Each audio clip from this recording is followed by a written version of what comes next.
Thanksgiving dinner at my parents' house in Greenwich, Connecticut. The same dining room where we'd eaten every holiday meal for 28 years.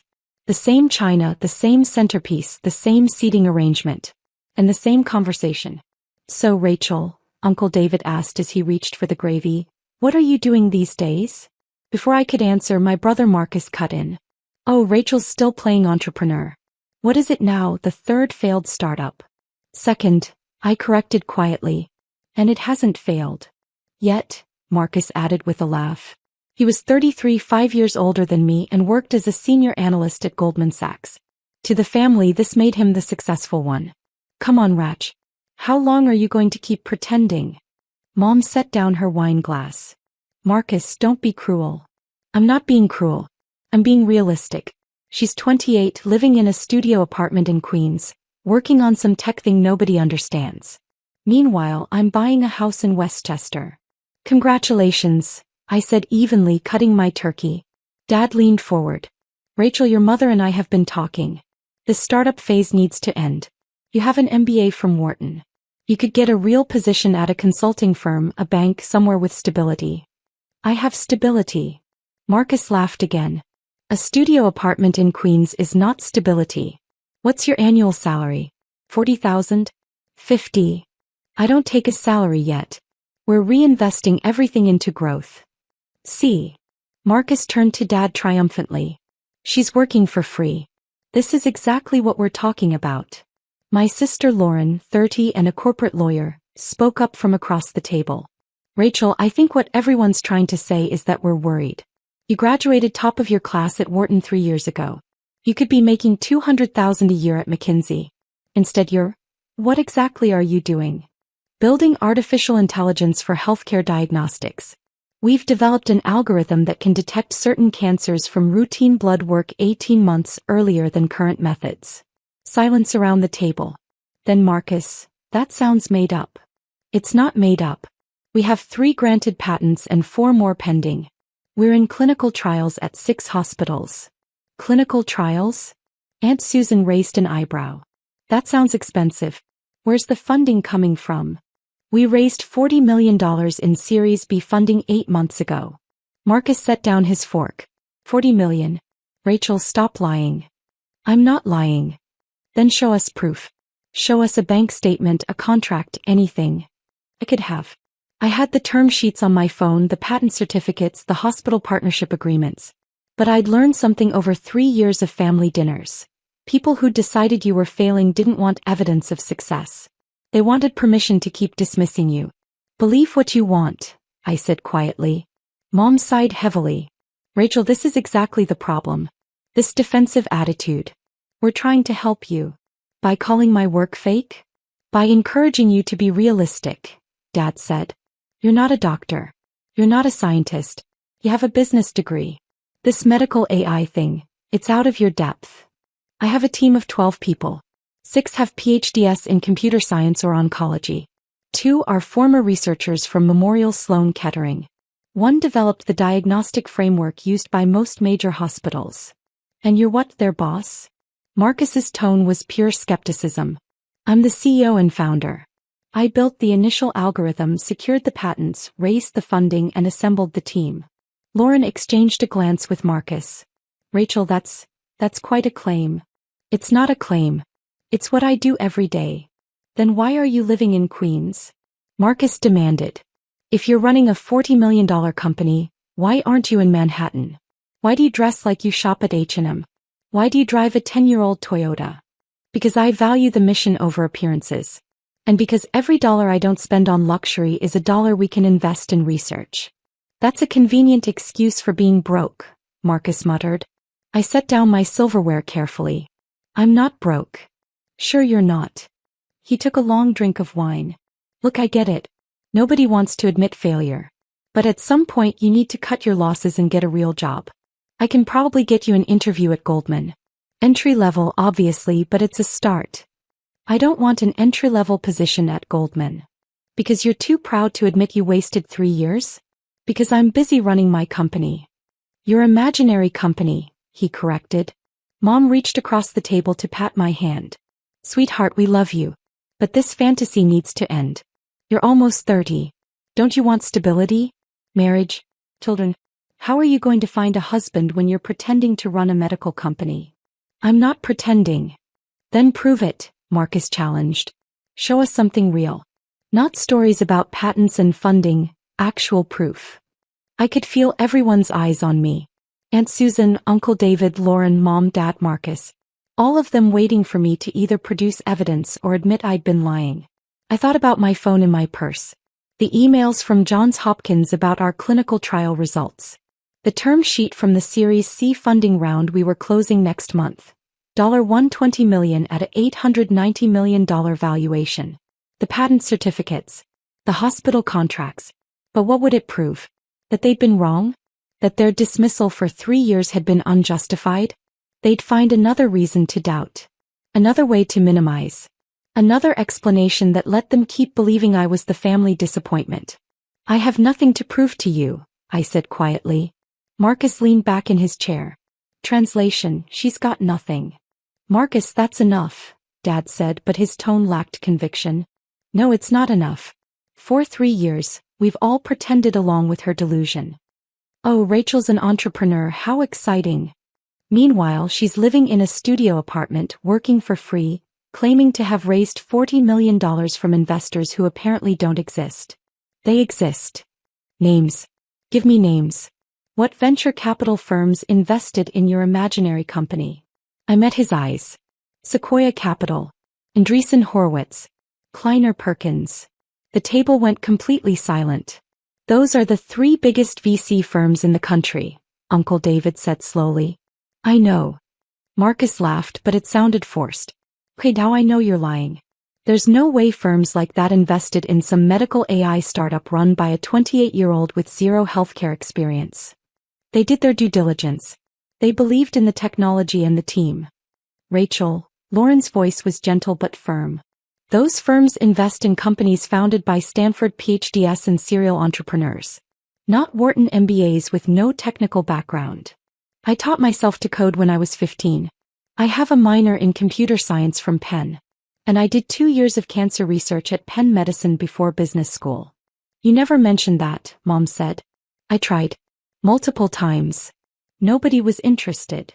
Marcus was scrolling on his phone now. I'm looking up your company. What's it called? I hesitated. The company had deliberately maintained a low profile. We weren't ready for public attention yet. We wanted the clinical trials completed and FDA approval secured first. But the information was technically public. Sentinel Diagnostics, I said finally. Marcus typed rapidly, then stopped. His face went pale. What? Lauren leaned over to look at his screen. Her expression shifted from skepticism to shock. Rachel, she said slowly. There's a Forbes article here. From 3 weeks ago. Sentinel Diagnostics raises $40 million to revolutionize cancer detection. The table erupted in voices. Let me see that. Is that real? Forbes wouldn't publish it if.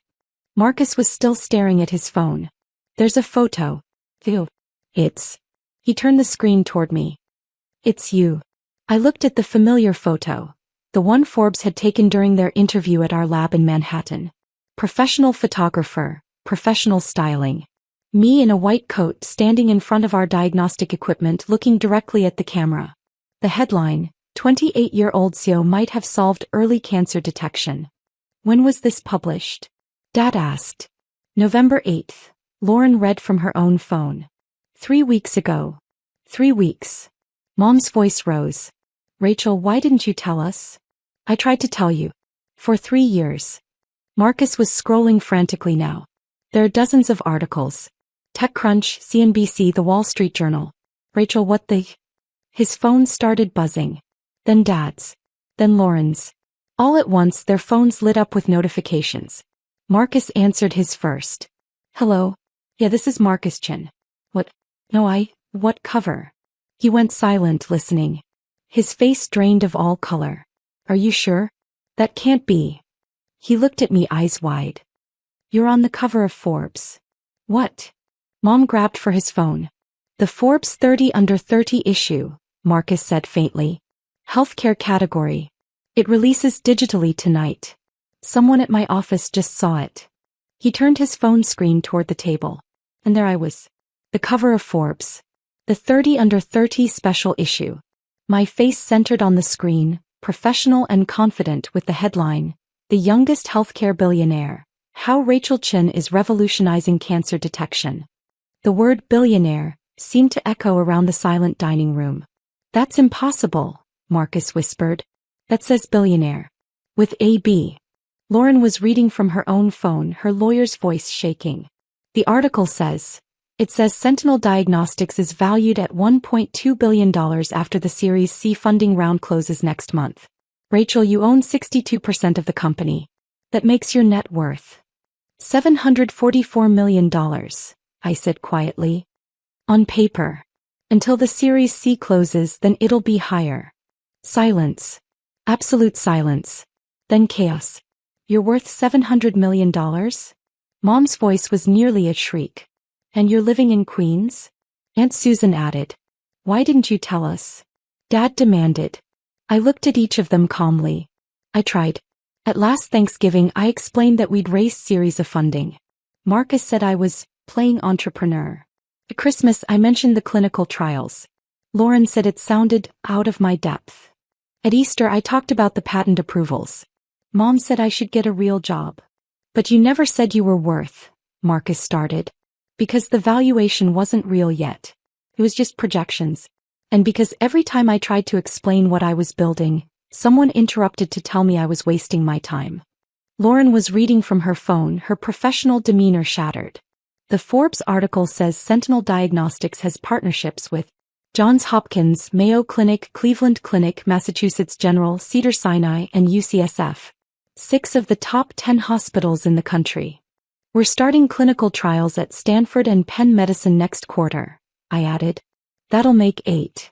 Marcus's phone buzzed again. He looked at it and went even paler. That's my managing director. He says half the partners at Goldman are trying to figure out how to get a meeting with you. He wants to know why I never mentioned my sister was running the hottest healthcare startup in the country. You were too busy calling it imaginary, I said evenly. Mom stood up abruptly. I need to call Patricia. And Susan's daughter. They need to know. Know what? I interrupted. That you have a daughter worth $700 million? Is that what you want to tell them? Not that I developed potentially life-saving technology. Not that I might help detect cancer earlier and save lives. Just the dollar amount. She froze. That's not. I'm proud of you, sweetheart. You weren't proud of me an hour ago. You said I was a disappointment. I didn't know. You didn't want to know. You decided 3 years ago that I was failing, and nothing I said mattered because you'd already made up your mind. Dad cleared his throat. Rachel, that's not fair. We were trying to protect you. By mocking me at every family gathering? By offering me entry-level jobs at Goldman?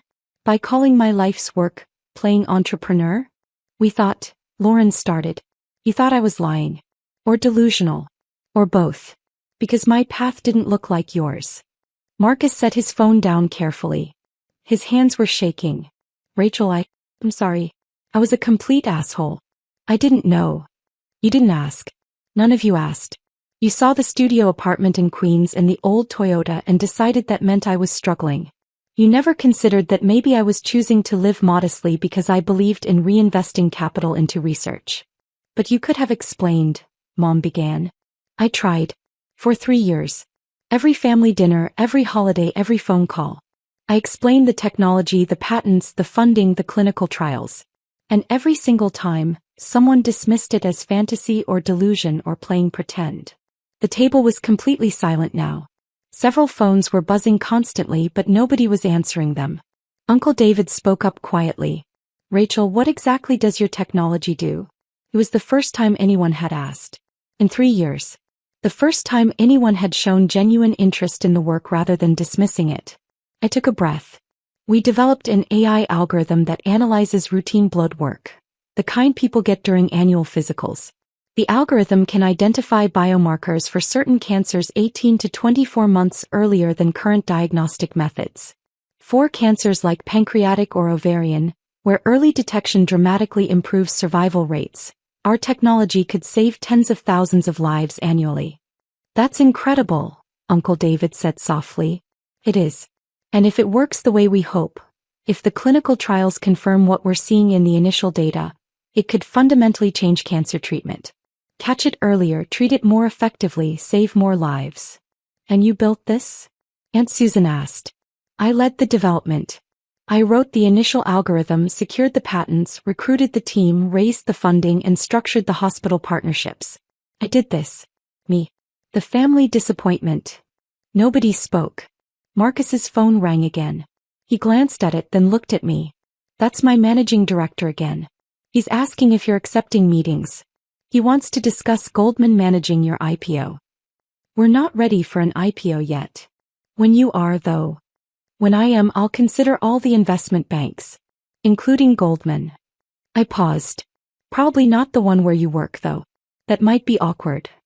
Lauren's phone buzzed. She looked at it and laughed. A slightly hysterical sound. My firm's managing partner wants to know if I can introduce them to you. They specialize in healthcare IP law. I already have legal counsel. From Wilson Sonsini. That's the best tech law firm in the country. I know. More phones buzzing. Dad answered his. Hello. This is Michael Chin.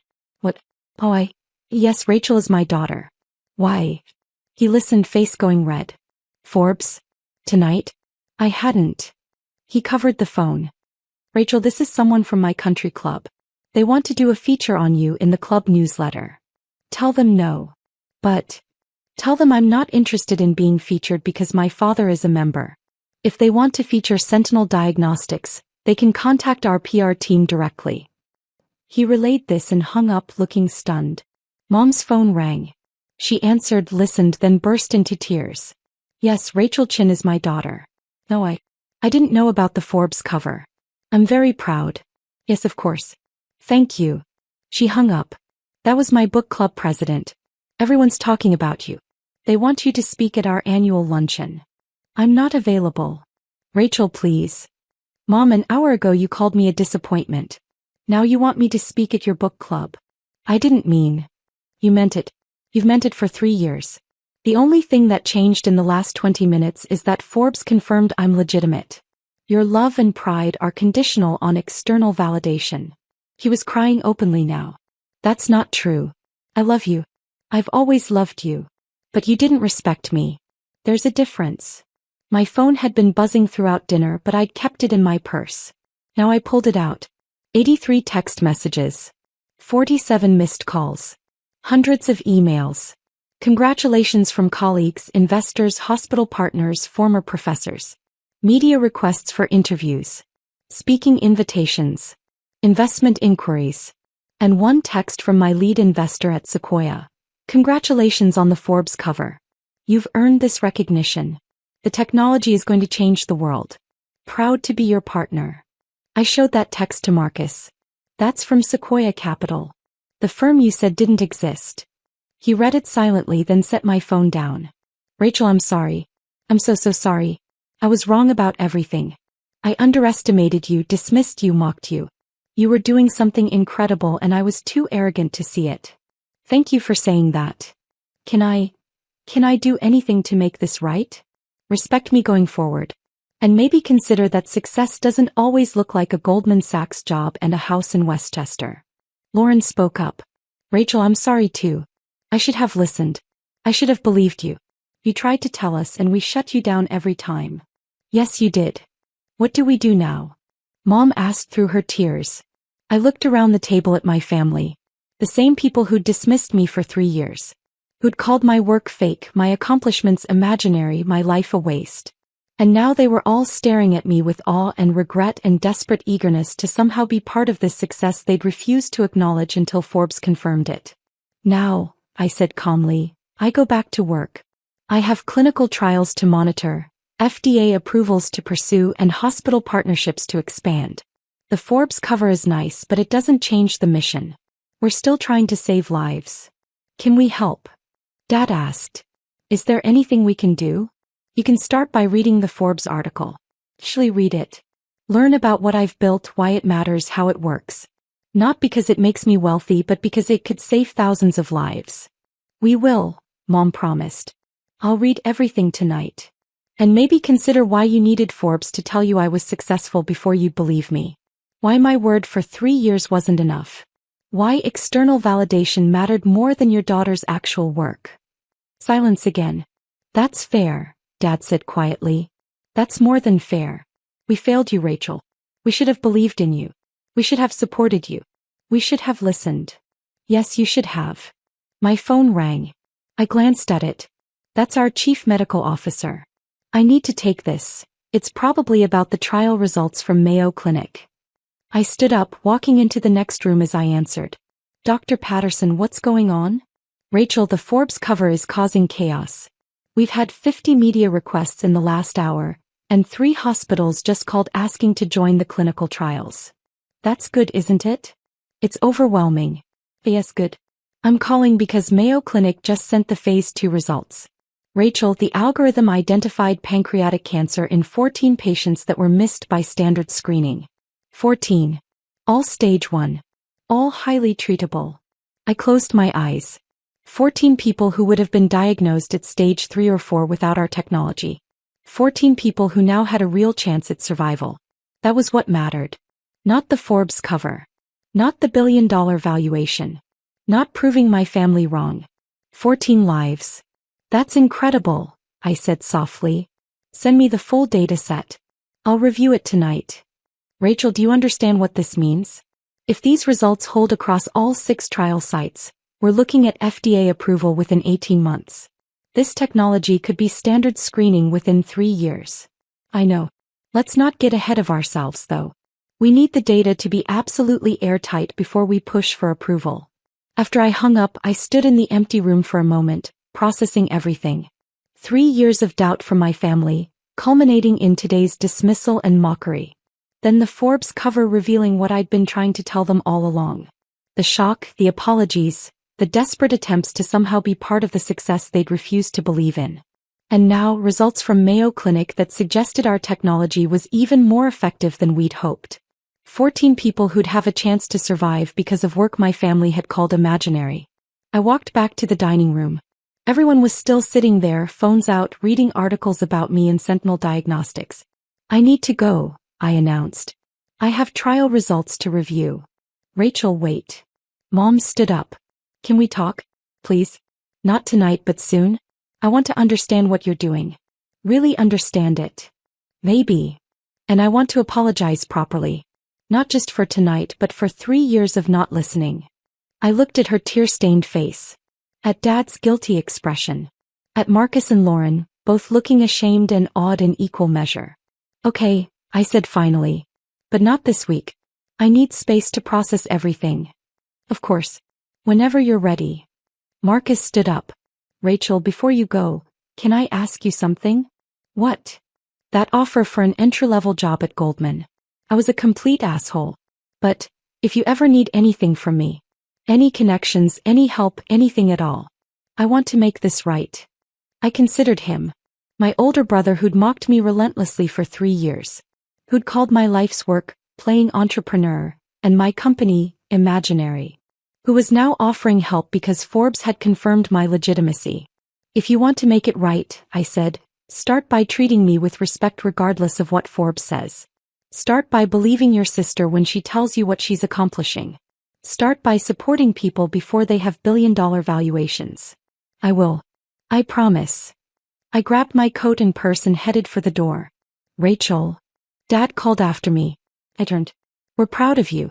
Truly proud. Not because of the money or the Forbes cover. But because you built something meaningful.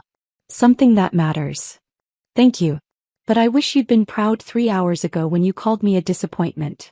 I left before anyone could respond. The drive back to Queens took 40 minutes. My phone rang constantly. Family members calling, colleagues texting, media requesting interviews. I ignored most of it, focusing on the road. But one call I answered. My co-founder and chief technology officer, Dr. James Wu. Rachel, have you seen the Forbes cover? I've seen it. It's incredible. Congratulations. Though I'm guessing your family dinner just got very interesting. You could say that. How bad was it? My brother called my company imaginary. My mother called me a disappointment. Then they found out about the Forbes cover and the billion-dollar valuation, and suddenly everyone wanted to celebrate. James was quiet for a moment. That must have felt both validating and terrible. Pretty much. For what it's worth, everyone on the team knew you were brilliant years ago. We didn't need Forbes to tell us. Thanks, James. Also, we need to talk about the Mayo results. Dr. Patterson sent them over. 14 detected cases. This is huge, Rachel. We might actually have something that changes cancer treatment fundamentally. I know. I'll be at the lab first thing tomorrow. We need to analyze the data carefully before we make any public statements. Agreed. But Rachel, this is the real achievement. Not the Forbes cover. This. After we hung up, I pulled into my apartment building in Queens.